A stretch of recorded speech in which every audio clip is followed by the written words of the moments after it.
producing director of Bucks County Playhouse, and I'm delighted you're joining us tonight for another edition of Word of Mouth Live.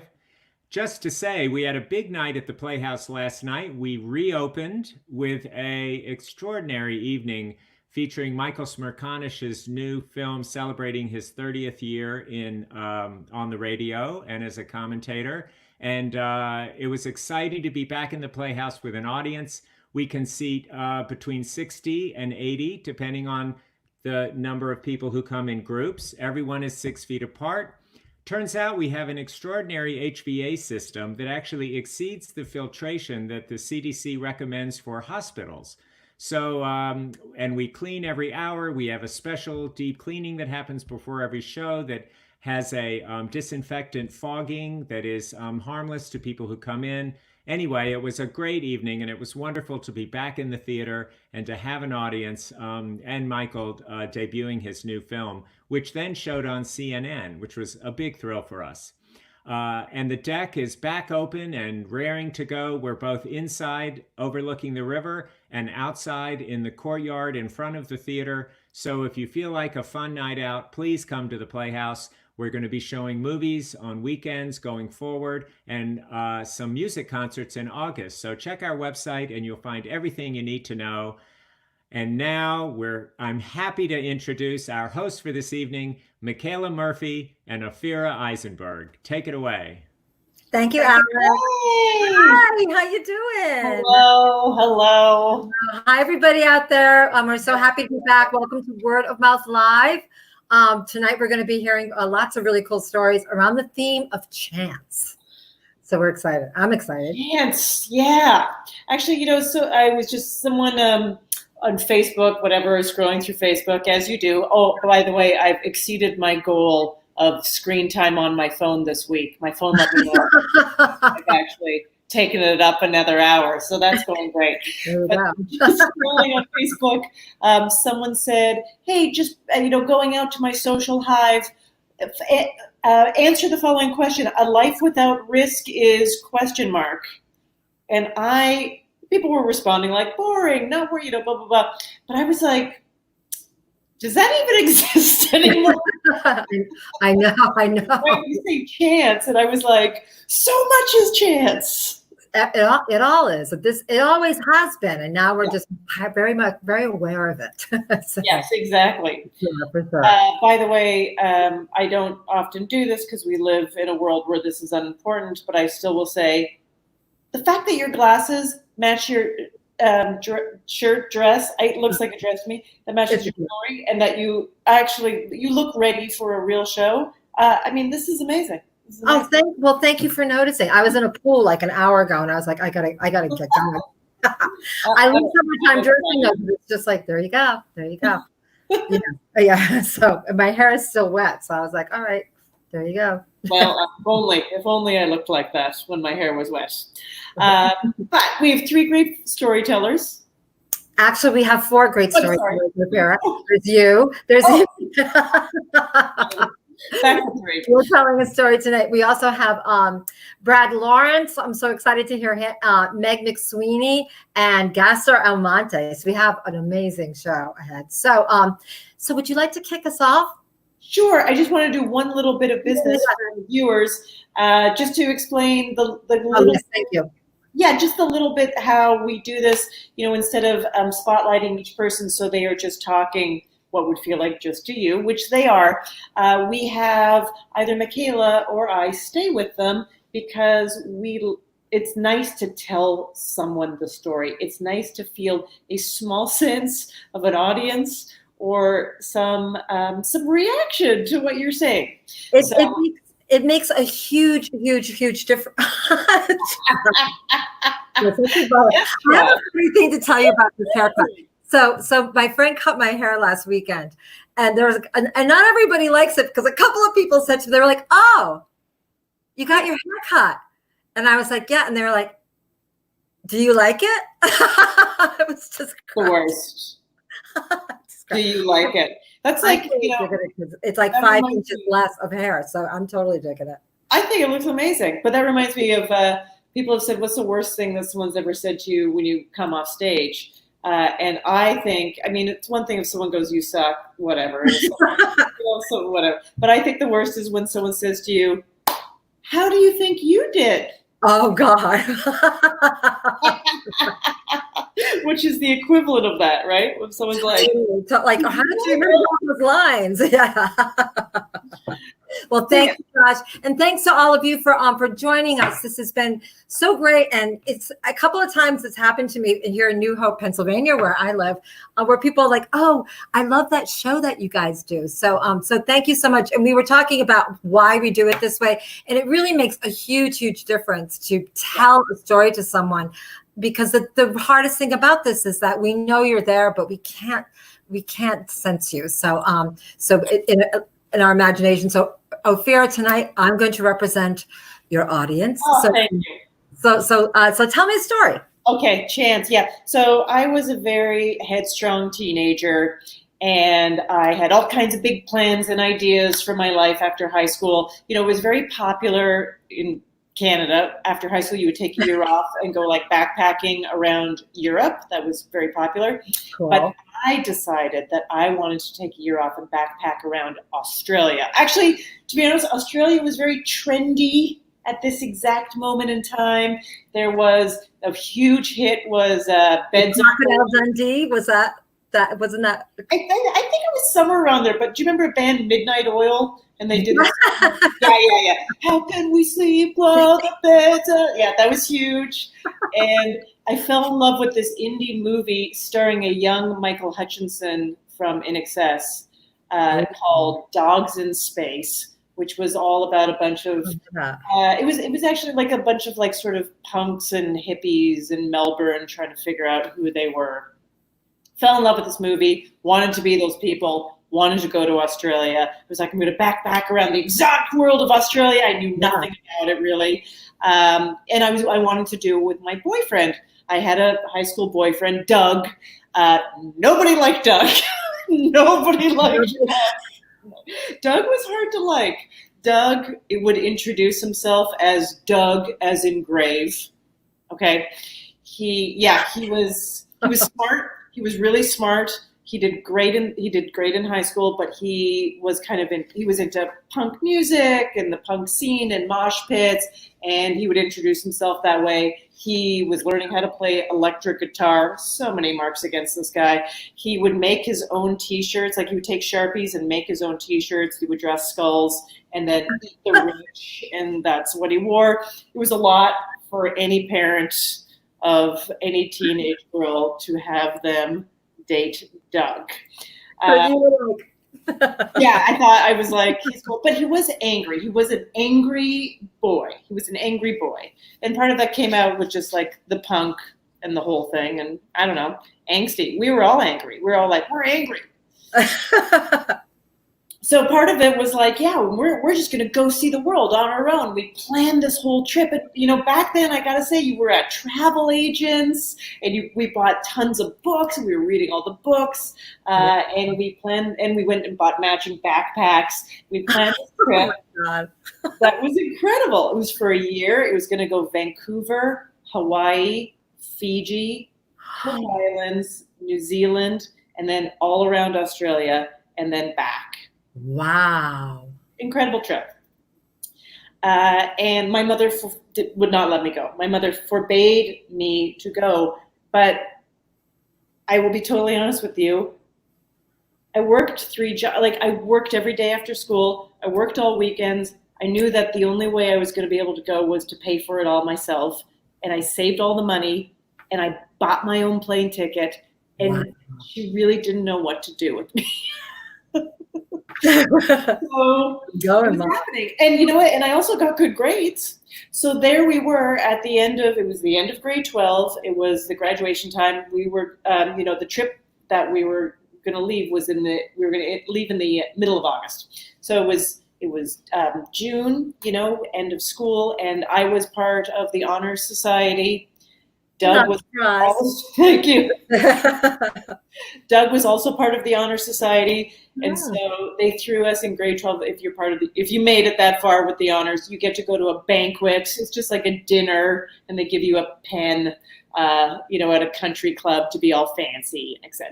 Nice. So we're at this dinner, and it's what it is. It's a little out of town, and then Doug drives me home. Doug's like, "I'll drive you home," and I'm like, "That's fine." And in our drive home, we start arguing.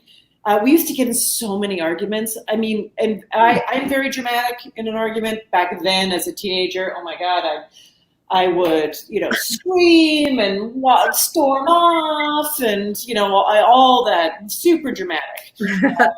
That whole like run away, and then you learn, oh, nobody's ever going to chase you. Nope, they don't. But I'm going. Yeah, exactly. Oh, just go. Got it.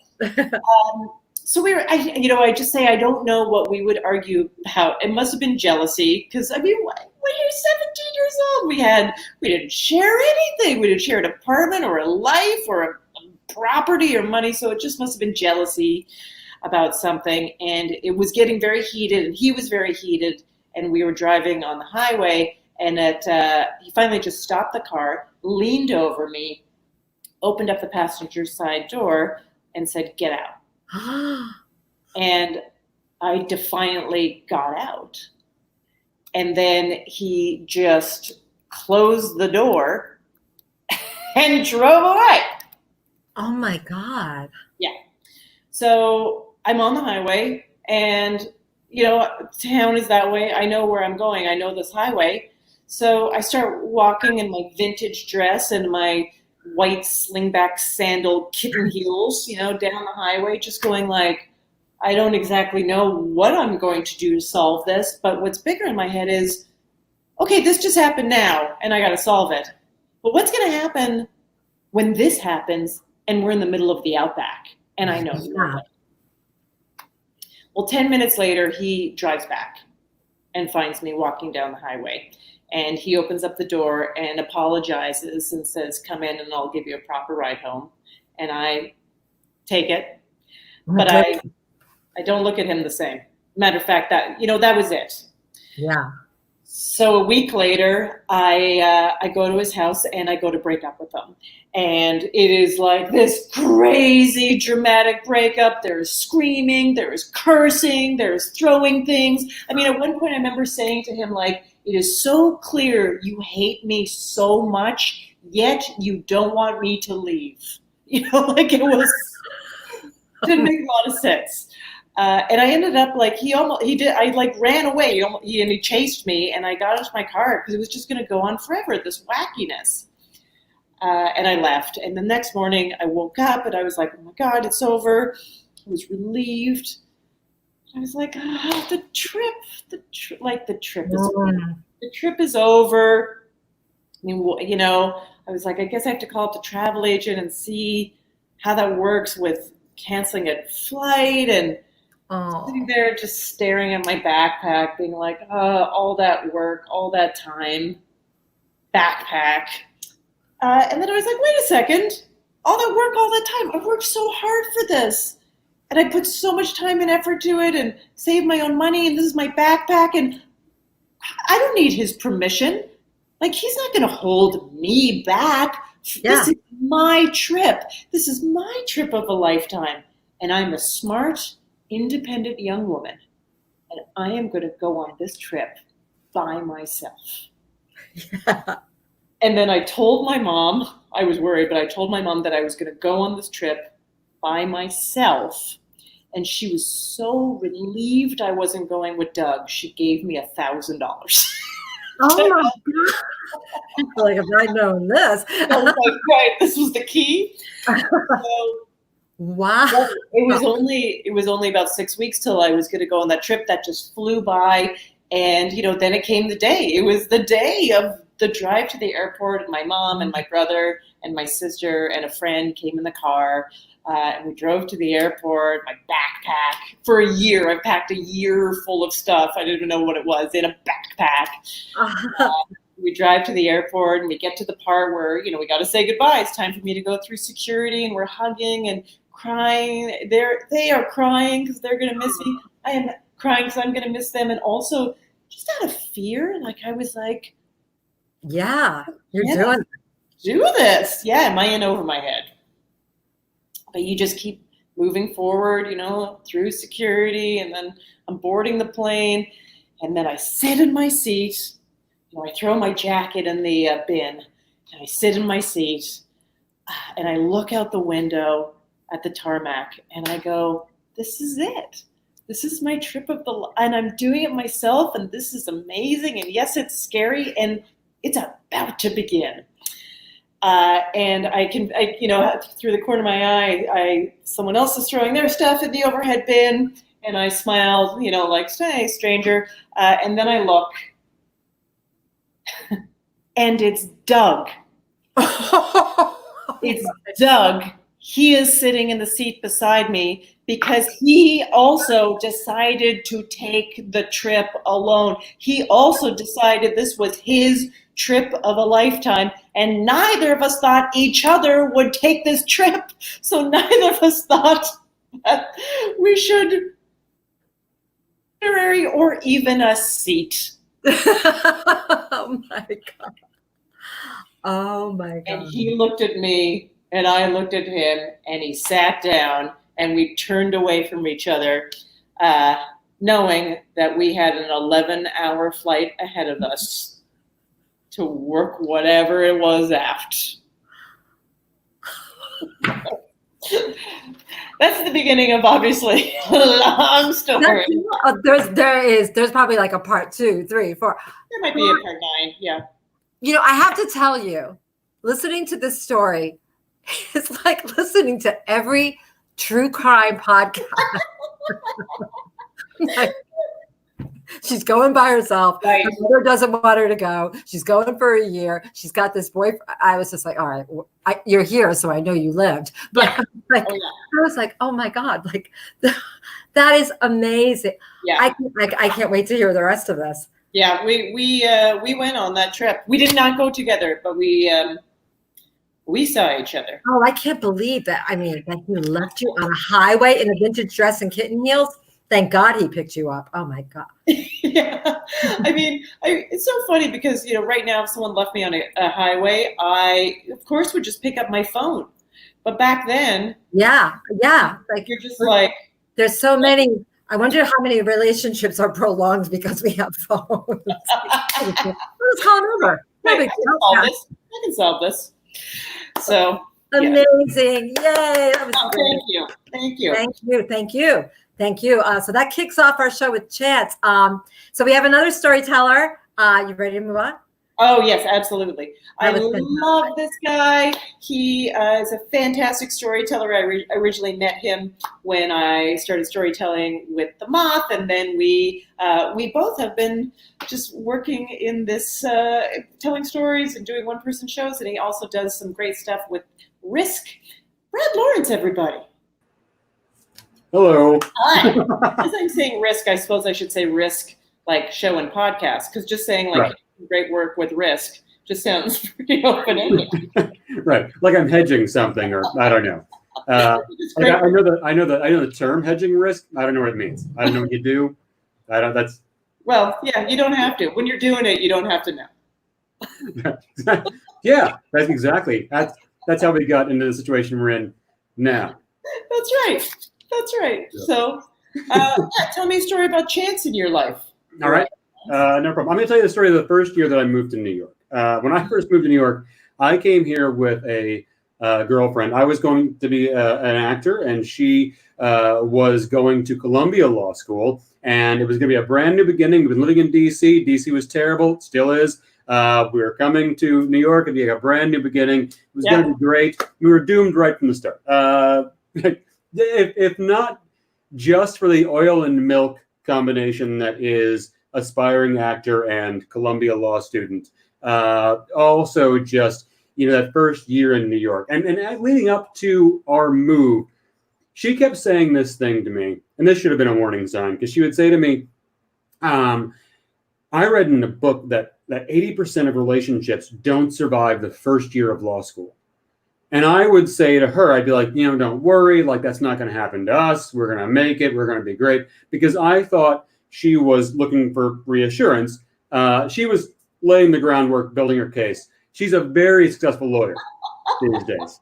She's doing great. But we got here, and it wasn't immediately a garbage fire. There was the first 2 weeks when before school had begun, and we had just moved into our apartment. But there was like one incident in there that I think of as an omen for how the entire year was going to go. She had a friend in from out of town. Her best friend, Emily, had been living in London for like a year and a half. And she was in town for a couple of weeks. We were going to go down, meet her we're going to have dinner with her and then go to a gallery opening. And we're riding down to meet Emily. And it was 2002. And it's important to know that the song of the summer, 2002, was "It's Getting Hot in Here" by Nelly. And so like everywhere you went, you could not pass any open window. Everywhere you went, every car, every door you passed, like every nursery school, it was "It's getting hot in here. So take off all your clothes." Like everybody, clergy, children, old people, "I'm going to take my clothes off." It was everywhere, right? And we get down, we meet Emily, we go to this gallery, and Jane, my girlfriend, she like goes off to like try to find some of their other friends, and I'm left there alone with Emily. And Emily says to me, because there's no air conditioning in the gallery, and it's getting pretty crowded, and she says, "It's getting hot in here." And I say, "Well, take off all your clothes." At which point, Emily looks at me with an expression that says, "Why would my best friend's boyfriend solicit me to take off all of my clothes?" And I realized that Emily has been living in London. She has not been in the States. I don't know what the song of the summer was in London. I assume it was still yesterday. I don't know. But it's like and I'm like, "No, it's a song. I swear to God, it's a song. It's everywhere. You must have heard it." And she's just like, "I don't know what you're talking about." And then Jane comes back and I go, "It's getting hot in here." And Jane goes, "Well, take off all your clothes." And I'm like, "Oh, a bit of like salvation, a little validation there." And I'm fine. But I realized shortly after that like, Emily didn't know me. Emily didn't know who I was. She didn't know, that I wasn't the kind of person who would solicit his girlfriend's best friend to take her clothes off or, make a pass at her or whatever. And that was kind of the theme for my next year in New York, because immediately she started school and she had like a whole community immediately. All of the other law students, they were all sort of working on the same thing, staying up all night at the law library, and I was just kind of alone in the city. And my attempt to become an actor was not going that great. I was not meeting people. I was not making friends. I had no friends in New York. I had one friend in New York, my friend Mike, who lived in Brooklyn. And so what would happen is that I would ride the train like an hour and a half to Brooklyn. I would drink with Mike while James at the law library, and then when at the end of the night I would get back on the train and ride the hour and a half back up to Columbia, because I already knew that relationship was not going well, and I kind of had it in my head that the only thing I could do to sort of salvage things, to keep things on track, was just at least be there. Like when she woke up in the morning, I should be there. I should be like a presence in her life. Maybe that would help in some way. But as the relationship began to flounder more and more, it was just like, it was not, she was more in time at the law library. I think she had her eye on a law student, fellow law student. And like, I was bereft and depressed and had no idea what to do. And my nights drinking with Mike were going later and later. And I would still get on the train and Mike would be like, "Don't get on the train. Stay here, stay on my couch. It'll be fine." I was like, "No, I got to be there." And I'm like drunk and depressed, riding the train at all hours of the night. And one night it's like 2 a.m. and I am riding the train and I am just, I can, like, things are on the skids and I have no idea how to pull them out. And I know no one. I am so lonely. And I'm making no headway and I'm so depressed. And I just feel like I failed before I even began. And I'm sitting there thinking about this, and I look like 2 sets of seats away. There is this girl sitting there, and she looks like this girl that used to come into the coffee shop that I worked at in St. Louis. This Washington University student who used to come in there, just kind of a regular. And I wouldn't say we were friends. We were even like friendly. Like we had like 3 conversations, and I wouldn't even say that we liked one another. Right? I mean, like I think I found her to be kind of officious and self-righteous, and she found me to be local. But still at this point, like I see her down there, and I am just so desperate to look in someone's eyes and have there be a look of recognition there. Just to have someone look at me and know me from any other context but this one, where I am so sad and so depressed and feel so alone. And I need that so much, to like look in someone's eyes and have them see me and be like, I know you, I know who you are, you know, and you're not necessarily this, you know, but I can't tell if it's her. She's just too far away. And I'm staring at her, like trying to figure it out, but I'm drunk and I'm like blurry eyed and I can't like quite clear thing. I just can't get a good, like, is it her? And at this point, all I've got is binary. I'm just like, is it her? Is it not her? Is it her? Is it not her? Is it her? Is it not her? Like, that's what I've got. I'm just staring at her, like trying to figure this out. When like, apparently I was staring pretty hard because she stands up. When the train pulls into the 14th Street station and the doors open, she suddenly gets to her feet, marches like 3 steps ahead, plants her feet, points a finger at me and says, I know what you are doing. I will not be intimidated. You stop it right now. Just takes back the night right then and there and gets off the train. And as the doors are closing, as her feet like hit the platform and the doors close, I think to myself, that was her. That was the only other person I knew in New York. That was it. And she clearly did not know me. Not like at all. She thought I was the worst kind of stranger, in fact. And the train pulls away. And I would like to say it like there's some kind of turning point or whatever. I don't know. Maybe it was. I mean, because like shortly after that, I had to sort of like give myself over to the slide. Because like the end was coming and there was like nothing to do for it. And, you know, I just kind of like rode it into the crash because I had to crash in order to like get back up and put it all back together again. And when I did, I moved down to Brooklyn, moved in with Mike. And like I ended up, you know, I got to know Brooklyn and I made friends down there. People who knew me enough to know that I would not hit on their best friend. Or like if I looked at them while drunk on the train, like with a look of like trying to figure out who they were, they would know to say to me, the bar, you know me from the bar. And it was always correct. And it was kind of, you know, the beginning of my life in New York. My life in New York, it took a year to get off the ground. Oh, God, yeah. Oh, God, yeah. Nice. Yeah. You say a year to get off the ground. I feel like, oh my goodness, I feel like it took me years. It is brutal. That first year in New York is not like it's not for the faint of heart. It is something that it eats the weak. Yeah. You know? I mean, we'll only touch on this for a second, but I gotta say, because it's changed so much, and I don't mean just now, I just mean like changed so much over the years, I feel like a lot of people coming in, it's less like us kind of coming in like brave idiots. It's more, it's more like people that have like a good sum of money to work with or a setup through some parents. Like There's still like the internships, of course, at all the kinds of great entertainment places and media or whatever that bring in people that are like, when this ends, I have no idea how this is going to happen. Right. Well, it's also that thing of like now you can create media content from anywhere, all over the world. And it's like, you know, back in the day, you had to like go to a place and risk your physical fucking safety. All right. That's what I did.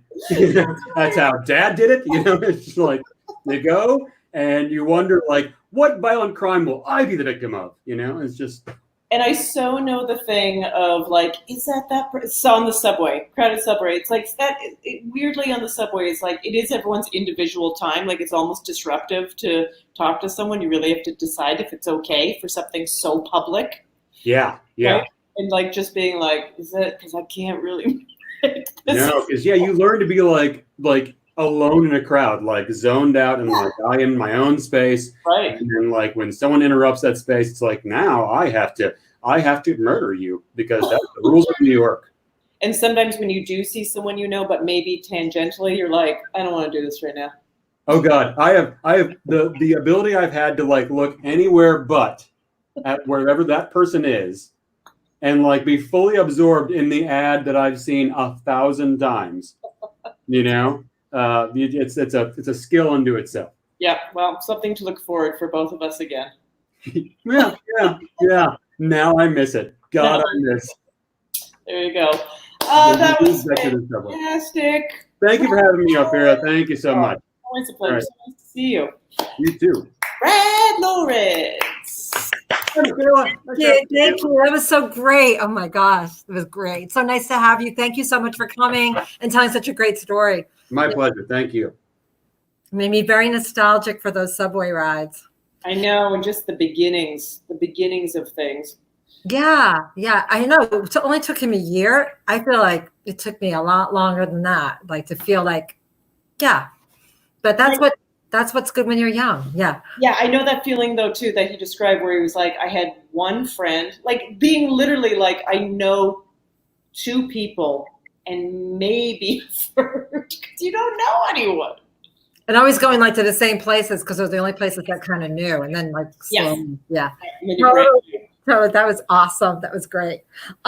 So next we have Meg McSweeney. I'm so excited about Meg because Meg lives here in Bucks County, and she's a big champion of the Playhouse. And she comes to all the slams and the storytelling shows, and she's gotten up and told stories at the slams, and she's great. And so I ran into her at the Playhouse one of the Friday nights when we were all wearing masks and running lobster rolls out to the cars. And I was like, "Do you want to tell a story?" And she was like, no. And then I saw her again and she's like, I thought about it and I would like to. So she's up next. I'm really excited. So let's welcome to the screen Meg McSweeney. Hi. I'm excited. Yeah, I'm excited. It's nice to see you. Sorry? I said it's nice to see you. Yes, nice to see you. So, Thank you. Well, my story of chance goes back, and Ophira and Brad were talking about New York, and it goes back to my time in New York. For the last 15 years of the 20th century, I worked as an administrator at the American Academy of Dramatic Arts, and I love that job. I love that job for a lot of reasons, but mostly because I was with people every day who they just inspired me with their dedication. I mean, you know, the students who, you know, like Brad was saying, you know, come to New York and they live in these crappy apartments. They live hand to mouth with too many roommates, but they still get up every day and they go to the academy and they absorb everything that these teachers are giving them and working so hard to chase this dream to become actors. And I was inspired by that, and I was also inspired by the teachers who were imparting this craft to these students. And but the most inspiring person that walked those halls was someone by the name of Harrietta Paterka. Harrietta Paterka was the director of instruction at the Academy, and she was a singularly unique and wonderful human being. She was a disciplined artist. She was a fantastic teacher, an insightful director. She was a soft-spoken and kind and empathetic person, but she was no pushover. And she was elegant, and she wore these beautiful clothes in all neutral shades, in all natural organic fabrics. And in terms of character, in terms of integrity and character, she was just exemplary. And I was very lucky to have her in my corner as a champion, and also very proud to call her a friend. Well, one day, spring day in 1998, Harrietta stepped off the curb on Madison Avenue in front of the Academy, and she was struck by a bicycle messenger, and she died. Oh, I'm so sorry. Yeah, and in the aftermath, dealing with my own grief, dealing with institutional grief. I was one of a handful of colleagues at the Academy. We were working to help her husband, Bill, put together a public memorial. And in that process, I started fielding very frequent phone calls from Franklin Lenthal and James Wilmot. Franklin and Jim were the owners and operators of the Boothbay Playhouse in Boothbay Harbor, Maine. Franklin was the producer-director, and Jim did the sets and costumes. And Harrietta was their leading lady for about 15 seasons through the 60s and 70s. And they just adored her. And but they were getting on in years, and they were besieged by health problems, and so they didn't feel they could come to New York for the memorial. But they loved her so much, they wanted it to be worthy of her. And I think these frequent phone calls to me was their attempt to sort of direct the memorial from afar. And I didn't mind at all. I appreciated that they cared. And it was good for me. It was an opportunity to talk about Harrietta. And at some point, they sent me this big parcel, and it was full of production photos and programs and clippings of all of the plays that Harrietta did at the Boothbay Playhouse. And I loved going through that, and I chanced upon this little snapshot, a little color snapshot, and it was a snapshot of a painting. It was a portrait of Harrietta. And I was immediately taken by it. It captured her kind of singular allure. The gaze of her in the painting, it reminded me of when she was sitting in the back of the theater, really focused on directing the students in a Chekhov play. Anyway, I was quite taken by it. And on a subsequent phone call, I asked Frank and Jim about it, and Jim said, "Oh yeah, I painted that. She sat for me sometime in the 70s." And he told me that he tried when it was finished. He tried to give it to her, but that she and Bill said, their apartment was too small, and she said, "Besides, I'm not that kind of actress that has a big portrait of herself in her home." So Jim said that he consigned it to an art gallery in Boothbay Harbor, where he sometimes showed his work, and that somebody had bought it. And I said, "Oh, do you know who bought it?" And he said, "Yeah, actually, friends of mine here in town." And I said, do you think they'd sell it to me?" And Jim let out this kind of cute, sort of high-pitched giggle. I think he was like embarrassed that I was so forward, but kind of flattered that I liked the painting so much. So he said, I don't think so." Anyway, in 2000, I left the Academy, but I brought that little snapshot, that little photo of the portrait. I brought that with me. In 2001, Jim sent me Franklin's obituary, and so I called him up to express my condolences, and we chatted. They'd been together like 60 years, so I was asking what was his life like now, and he said that the thing he was finding the hardest was as a visual artist. He was losing his eyesight, and he said that as a visual artist, I really miss that stimulus, and I can't do anything anymore. And of course, that made me remember the painting, and I said, that beautiful painting, Jim, that you did of Harrietta, do those people still have it? And he said, "Oh yeah." And I said, do you think they'd sell it to me? And he said, "I don't think so." And okay. Well, in 2003, I sent out a Christmas card or a change of address card, something. I basically broadcast out to all my friends that I was no longer a New Yorker. I'd moved here to Bucks County, and I was now running the David Library, the American Revolution. Well, Jim called me up, and he was very interested in the David Library because he wanted to know, would the David Library like a donation of this pamphlet from 1776 about the staging of a play in Boston during the Revolution. I should mention that Franklin and Jim were world-renowned collectors of really high-level theatrical artifacts, and they had sold the collection at auction to fund their retirement.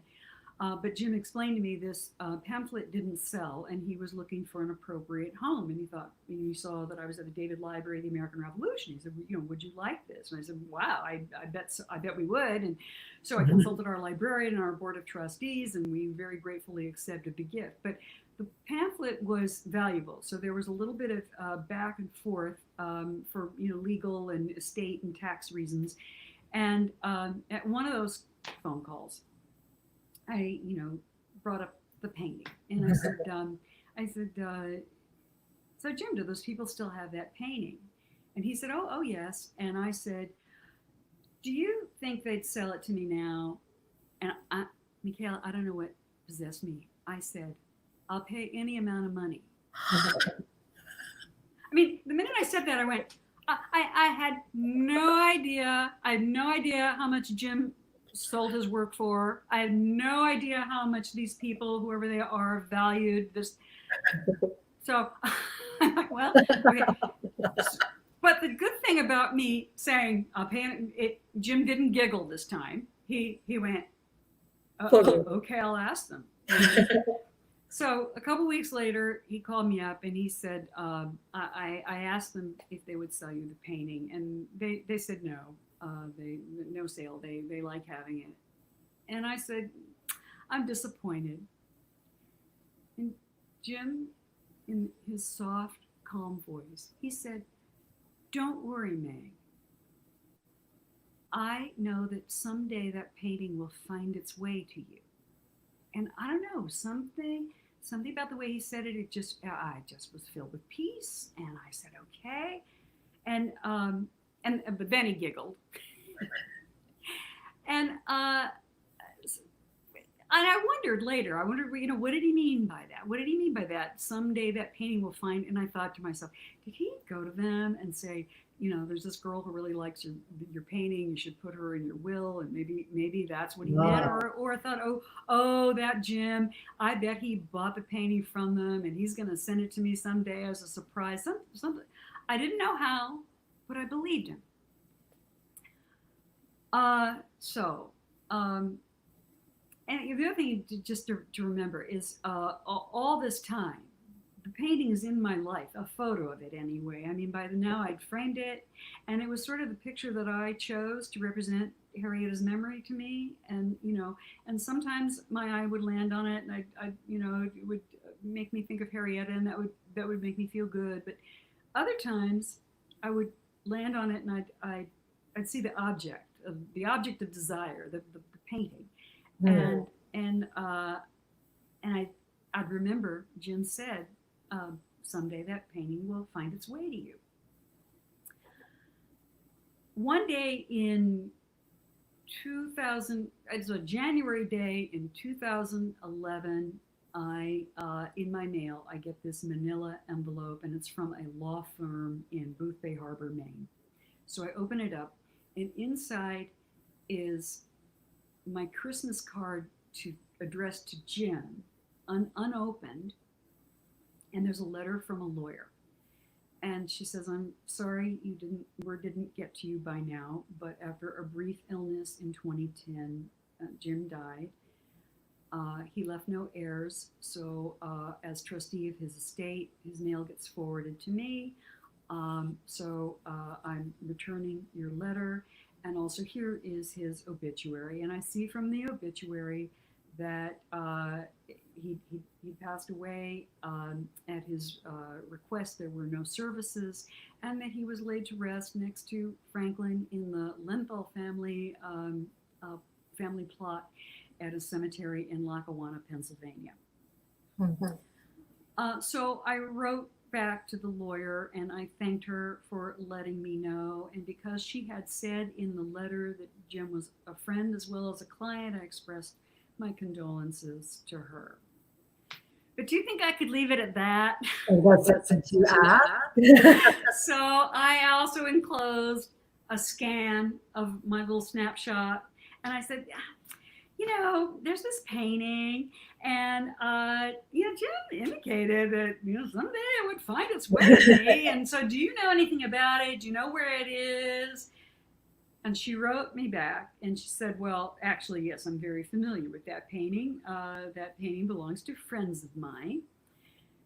And the friends are also clients. So I took the liberty of letting them know that you are interested in buying it. And on their behalf, I am writing now to say, no, they like having the painting. They were great supporters of the Buffet Playhouse. They were big fans of Harrietta. They were dear friends with Jim. They love having this painting that Jim did of Harrietta in their home. So no sale. Okay. But I couldn't leave it at that. I wrote her back because, she said she was their attorney and she deals with estates. So I said, well, thank you very much for letting me know. Thank you very much for asking them. But if at some point your clients want to divest themselves of this painting, or perhaps maybe their heirs want to divest themselves of this painting, I'd really like to buy it. And that was that. So flash forward about 3 years ago, it's a Saturday morning. I'm getting my hair done. My stylist Judy is putting finishing touches with curling iron, and I'm flipping through Instagram as you do, and I'm just seeing some pictures. I see, oh, my cousin's granddaughter had her first communion. Oh, there's my sister's poodle. Oh, somebody had waffles. Oh, there's Harrietta's portrait. And okay, every nerve in my body pulsed, and I think I elevated off the chair about an inch. And Judy stepped back and said, oh my God, did I burn you with the curling iron? I said, no, I just saw something surprising. So, okay, I took a deep breath and I focused. And sure enough, there's a picture of Harrietta's portrait. My friend Lisa has posted a picture of Harrietta's portrait. I'm thinking, did she see the little picture? And but I read her caption. She says, my latest acquisition for my portrait study wall. Isn't she lovely? Okay, so I have to tell you about Lisa. Lisa is a friend I made here in Bucks County. She is lovely. She is beautiful. She's kind. She is fun. She's funny. And she also, she and her husband live in a beautiful home, which she has decorated with flair. This house is beautiful, and every little corner is a sanctuary. And one of the loveliest decorating features is she has this wall that she has turned into this gallery of beautiful oil paintings of beautiful women. And it's very impressive, and it's really neat. And but these paintings, they're all anonymous people she doesn't know, and they're flea market finds. They're antique store finds, all the thrift stores, all this. She has a really good eye, and she's found these really great pictures, and she's put them up. And it's always expanding out because it's a pretty big wall, and so here's her latest acquisition.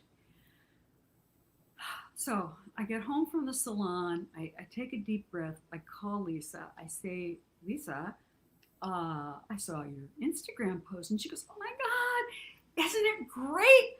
I found it on eBay. This portrait was on eBay.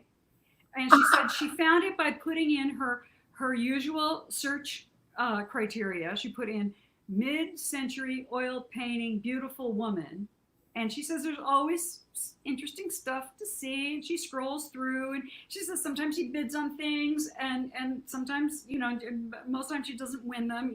She gets outbid because she's also looking for a bargain. But she said she connected with this portrait right away, and she got the winning bid, and it was on the way to her. And she said, I'm so excited. I wonder who she is. No. I said, Lisa, I can tell you exactly who she is. And so I told her all about Harrietta, and I told her about my quest to find this painting. And as luck would have it, Lisa is not just generous to a fault. She also loves a good story, and she also is a romantic, and so she completely embraced her role as the channel through which Jim's prophecy was fulfilled, thereby creating a miracle. So I'm happy to say that thanks to her graciousness and her good eye on eBay, the painting now hangs in my living room. And here it is. I thought in my 19-year quest to acquire this painting, I thought I left nothing to chance. Yet in the end, it was chance that brought it to me. Amazing. But I say that, and then I think, or did it, because Jim knew. You knew 19. So you have it? You have it? Can we see it? Yeah. Okay. Oh, I can see why you love it so much. Yeah. Oh, that's amazing. Yeah. Wow. What a great story. Destiny. Yeah. Yeah. And chances. Chance. What are the chances? What are the amazing? Yeah. Oh, that's so great. Thank you so Well, thank you much. for letting me tell the story. I love it. Thank you. Thank you so much, everyone. Thank you so much. Amazing. Wasn't that great? Oh, sorry. Wow. There we go. I was muted. Wow. Oh my goodness. The reveal at the end too. Just I know. I was when she said, I was like, you have it? Can we see it? Amazing. yeah. That's really cool. That's so cool. I love it when that idea and that feeling when that happens that something's meant for you. Yeah, and I was also thinking about, of course, this is what I was thinking. The amount of times people have said to me something like, "This will happen for you," or blah blah blah, and it didn't. Yeah. Like I've got a feel. I know, really, I've got a feeling, Michaela. And you're like, okay, now it's. There's also a thing that's like, no, now it's totally not going to happen. Thanks. So yeah, I like it when it pays off because that's my fantasy. I think it's a lot of our fantasy. I'm like perennially waiting for packages to come, like the letter in the, yeah, it's like, I know it is. I think it is. I think it's a universal fantasy, but how great to hear a story about a 19-year quest. 19. Yeah, exactly. She would have given up at 20. Although I'm like, what is up with that lawyer? Like, she put out so many, she could not have been more overt about wanting it, and then ends up on eBay. Right. Just I know, just goes to show. Never trust a lawyer. Never trust a lawyer. Yeah, just don't leave anything up to chance. So, oh my gosh, I love our next storyteller so much. Oh yes, yes, he's performed. He's come out a couple of times to perform at Lambertville Hall, and I love watching him tell a story. He's just got this. Well, you'll see for yourself. So I'm gonna duck out, and you're gonna get to hear Gastor Almonte. Okay, welcome everybody. Our final storyteller of the evening. I'm so happy to see this guy, Gastor Almonte. Yo, what's going on? Hi. Do you like my formal introduction and then I clap like in a circle to represent the clap? It was beautiful. It was beautiful. I want that everywhere I go now. Like I want to see that every time I walk into a room for the rest of my life. Keep doing it. Circle. This is the crowd. Look Oh at man, my kids are gonna hate me. I'm gonna make that the standard when they greet me now. How you doing, Dad? Yeah, exactly. Give me a clap. Give me some applause when I walk in. When you walk in, give me applause. Oh man, that's great. That's great. So we're doing stories. Yeah, let's do a story. Tell me your story, Chance. Why not? Let's rock out. So I'm a homeowner. I own a house in Cypress Hill section of Brooklyn. Well done. Who's that? Well done. Oh, thank you. I'm trying, you know. I've never owned property before. My dad and my mom have. So I've seen the illusion of what comes with it. I didn't know that there was like work involved. Like you gotta like deal with cleaning up property and dealing with neighbors. There's a lot of like little like social things that come with the job that I wasn't aware of, right? So I'm slowly learning those things little by little. Admittedly, like I've forgotten to throw out the trash a couple times. I've let it piled up a week. You know, I've made mistakes. Is all I'm saying. I'm human. I was getting in a habit of cleaning up the crib, and I live on this triangle block, right? So it creates a couple of like weird scenarios. And where I'm at is kind of like where the triangle forms with my neighbor's house. He's the house on the corner. I'm the house next to his. But on the other side of the triangle, I'm the first house with the backyard. He doesn't have a backyard. He has like a wall that he can hang out at. So weird like angle that causes it. Because of that, there's like a pit that forms where like the wind blows and all the garbage for the entire block slowly gathers in this one pit, right? So if there's cans on the floor, if you littering, I'm paying the price over and over again. You know what I mean? This ain't fair, but it is what it is. That's how the world works. You know, c'est la vie, as they say. So, you know what? What can I do, right? It's the price of paying. I got a parking spot. I can't complain, I guess. Now, this is the issue, right? So it's in this triangle pit. It's against his wall, but it's also against my gate, right? So I got to clean it because I need to open my gate every day to drive my car out, right? But he needs it on Friday, Saturday, Sunday when it's hangout day, so him and his boys can put their chairs out and chill. So I thought this was like, yo, this should be like a, you know, coordinated effort. It shouldn't just be me cleaning this just because I have to go out to work. So I approached him about it. He's like, nah, B, that's on you because you need the door. So then, like, I broke out the ruler. I'm like, yo, listen, my man, we on a triangle block. This is technically your wall. And he's like, yeah, but at this angle, it falls on your property line. And I'm like, no, because that's if the block was a square, like a traditional block. This is a triangle, actually goes like this. It's on your side. We going back and forth, right?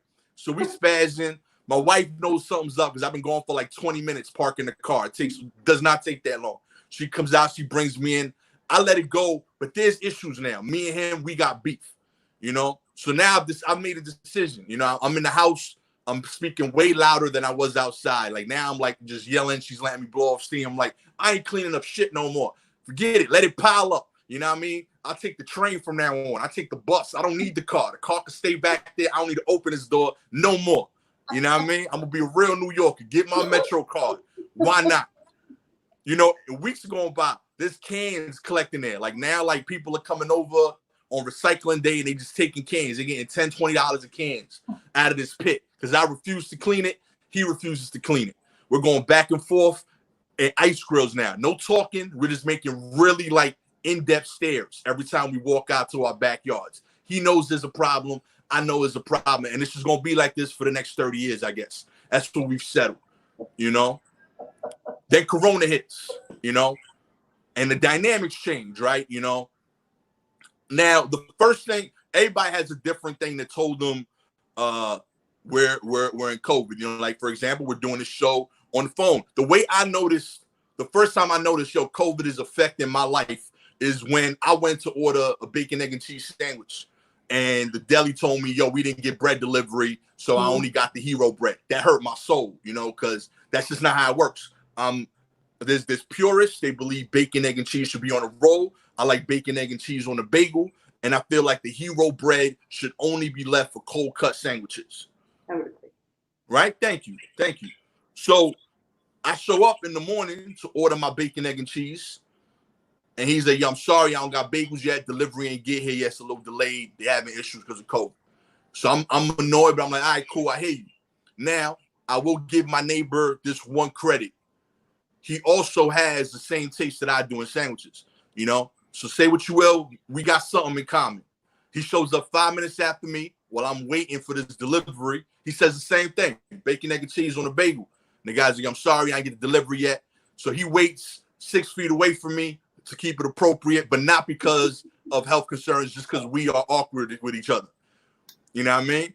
And this third dude shows up. He's got the mask on. He's got long hair, real passive dude with a white shirt. And he's like, yo, can I get a bacon, egg, and cheese?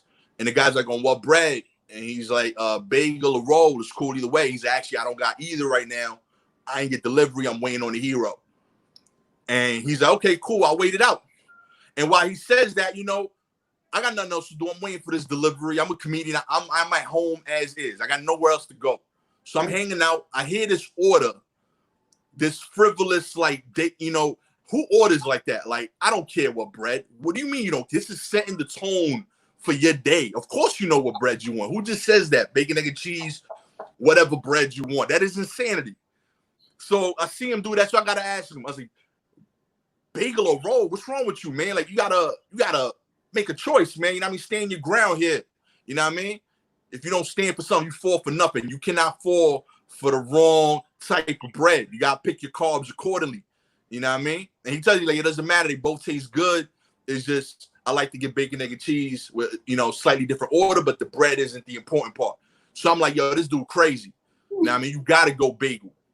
And I'm saying this so adamantly that the guy, my neighbor, he doesn't like me, but he agrees. He's like, hell yeah. We talk about rolls, B. It's all about bagel life. I'm like, exactly. This dude gets it. You know what I mean? So we're going in on this dude. He's not fighting back. He's just listening to us. He's real chill. He's like, I hear you.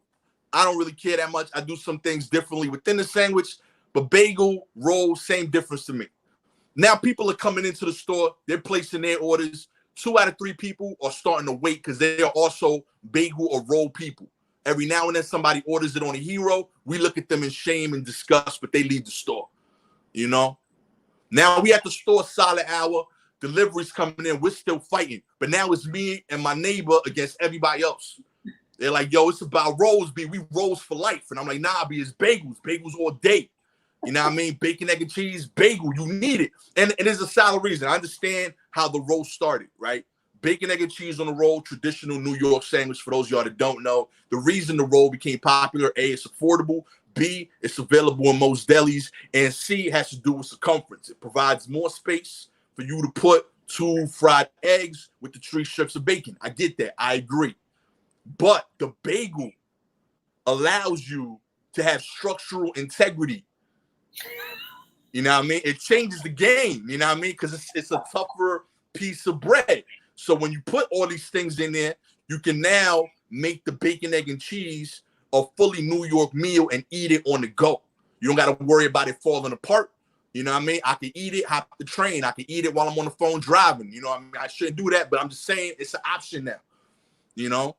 So I'm trying to break this down. I'm trying to educate this group, you know? But it's 8-on-2. We're not winning the argument, you know? So finally, you know, we're like, yo, listen, this bagel and a roll delivery is going to show up. We're going to do it like this. You know what I mean?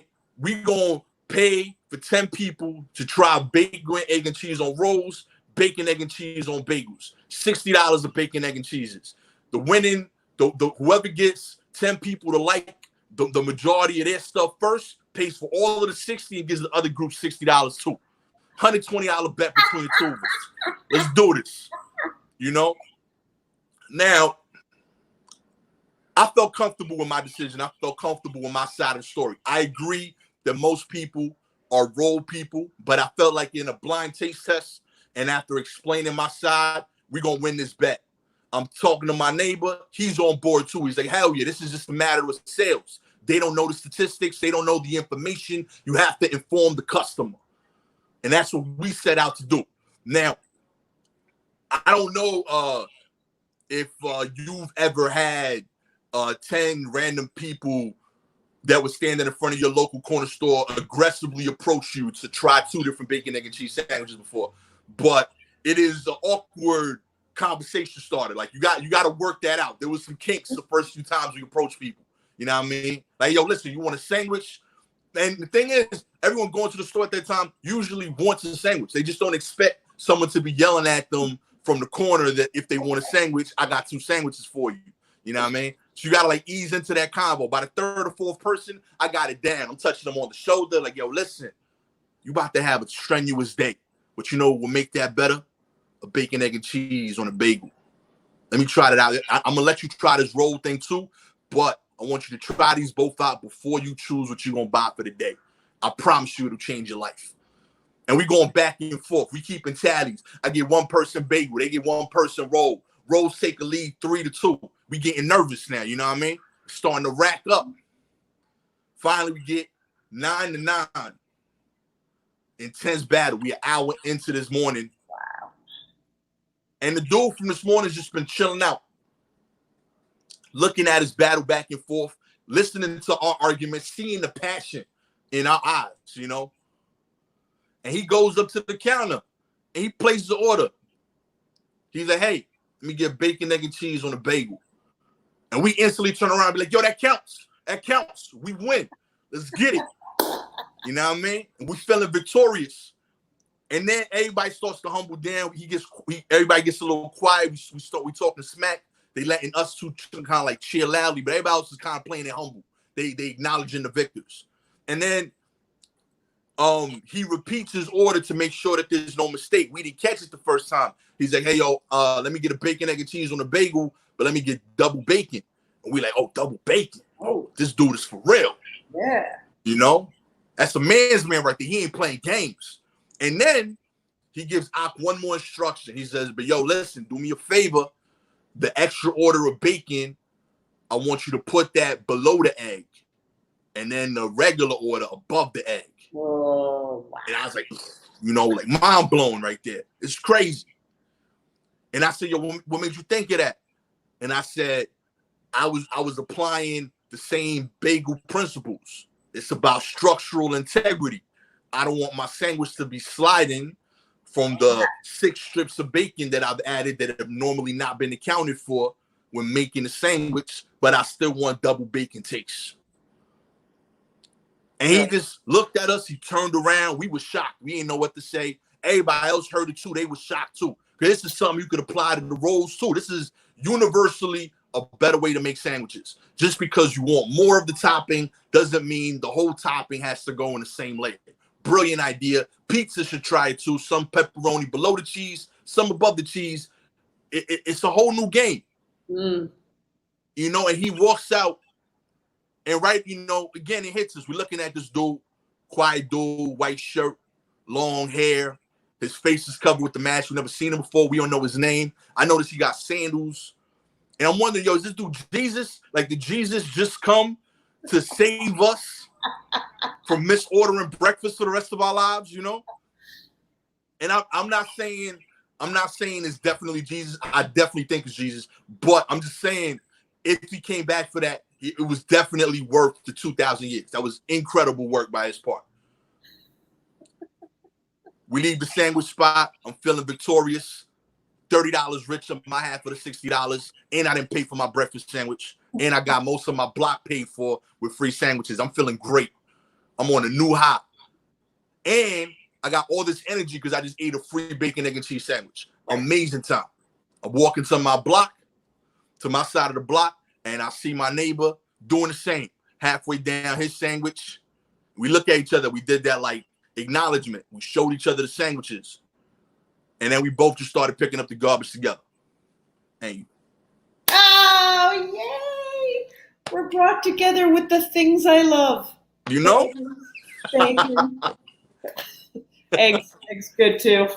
You're right though. I'm all of a sudden thinking of the lattice of bacon. Yeah. I don't think people think it through. Like I'll say, like, if you add bacon on something that doesn't have bacon, or if you add extra bacon on something that already has it, it could go somewhere else, is all I'm saying. So and you good. still get the taste. It's simple, but it's brilliant. I gotta tell you something. You're the only person I know on earth. You're the only storyteller I know on this earth who can take a story about a sandwich and make it about friendship, love, odds, and architecture. Okay? That's El Monte, everybody. That is my niche right there. So great. So great. Thank Appreciate you you, so homie. much. Thanks for having me. Yeah. Oh, I love that line. You have to pick your carbs accordingly. True.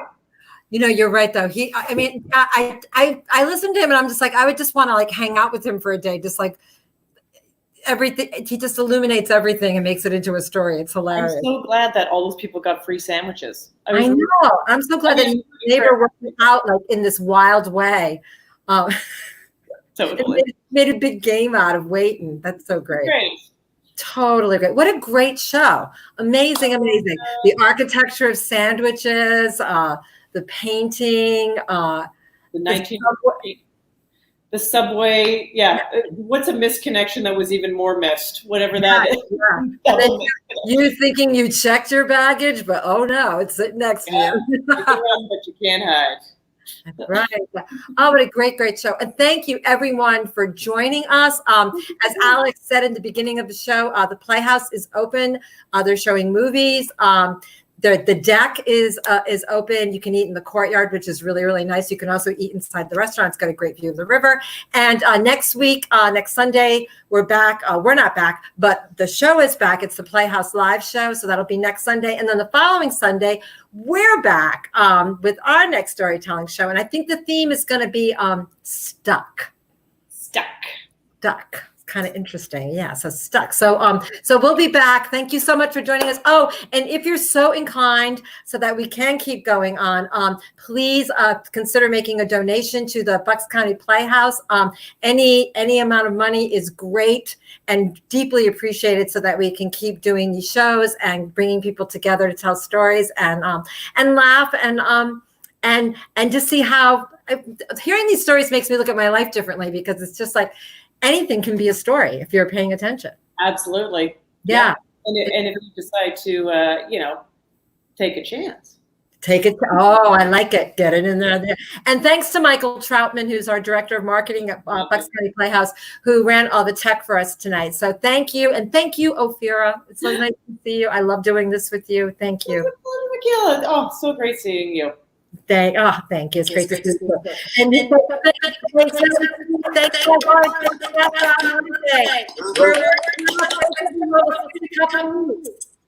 Yeah. Thank you. Bye-bye.